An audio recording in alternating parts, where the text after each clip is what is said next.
तो hello friends, welcome back to my channel. और friend, आज की वीडियो सीरीज के अंदर हम टॉपिक डिस्कस करने वाले हैं लॉज ऑफ इलेक्ट्रोमैग्नेटिक इंडक्शन, यानी इलेक्ट्रोमैग्नेटिक इंडक्शन क्या होता है, क्या उनके नियम कानून होते हैं। लेकिन उससे पहले मैं रिकमेंड करना चाहूंगा कि अगर आपने हमारे सब्जेक्ट के प्लेलिस्ट पे एक्सेस नहीं किया, जरूर प्लेलिस्ट पे एक्सेस कीजिएगा। प्लेलिस्ट का लिंक आपको नीचे डिस्क्रिप्शन बॉक्स में मिल जाएगा, आप वहां से प्लेलिस्ट को चेकआउट कर सकते हैं। ये वीडियो को स्टार्ट करते हैं। पॉइंट कह रहा है कि there are two laws given by Faraday, यानी फैराडे के द्वारा दो लॉ को दिया गया, जिसे हम लोग Faraday's law of electromagnetic induction कहते हैं। पहला लॉ क्या था?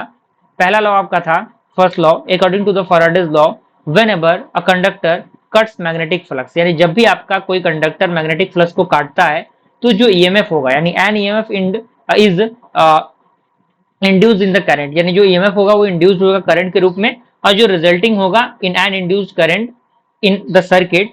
यानी ये बेसिकली क्या है, पहला रूल कह रहा है। अब इस पहला रूल को डिफाइन करने का एक और तरीका है, वो ये है, कह रहा है कि whenever the magnetic flux associated और linked with a close circuit, यानी जब आपका मैग्नेटिक फ्लक्स एसोसिएट होता है और लिंक होता है एक क्लोज सर्किट के अकॉर्डिंग, जो चेंज होगा वो आपका क्या कहलाएगा, an EMF is induced in that circuit. तो उसके अंदर जो चेंज होंगे ईएमएफ के अकॉर्डिंग वो इंड्यूस्ड होंगे उस सर्किट के अंदर। सेकेंड लॉ हमारा क्या कह रहा है, ये कह रहा है कि it state that the magnitude of an induced EMF generated in a coil is directly proportional to the rate of change of magnetic flux. यानी ये बताता है सेकेंड लॉ कि जो मैग्नेटिक आपका होता है, मैग्नीट्यूड होता है इंड्यूस्ड ईएमएफ का, जो जनरेट करता है होता है कॉइल के अकॉर्डिंग, तो वो क्या होते हैं, डायरेक्टली प्रोपोर्शनल होते हैं rate of change of magnetic flux के। तो यहां से आपका फॉर्मूला बनेगा E is equal to minus N D phi upon D T, okay, जो वोल्ट के रूप में होगा। क्लियर?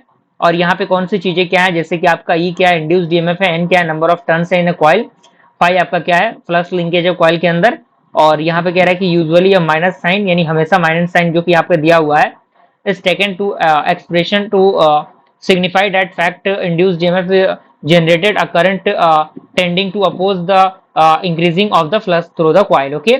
अब यहाँ पे आता है कि how will you determine the direction of induced EMF, यानी हम किस तरीके से induced EMF को कह सकते हैं कि डायरेक्ट करते हैं, किस तरीके से उसके डायरेक्शन को फाइंड आउट करते हैं। तो इसके अलग अलग तरीके हैं, जिसमें आपके सामने दिया हुआ है कि the direction of induced EMF can be determined by two method. First of all is Fleming right hand rule and Lenz law, यानी फ्लेमिंग का राइट हैंड वाला जो रूल है वो, और लेंज लॉ के अकॉर्डिंग। तो यहाँ पे उसका लॉ यहाँ पे दिया हुआ है, बस स्टेटमेंट है, आप स्टेटमेंट को बस समझ लीजिएगा, लिख लीजिएगा, अच्छी तरीके से नोट्स को बना लीजिएगा। मिलता है फ्रेंड्स अगली वीडियो में, तब तक के लिए थैंक यू।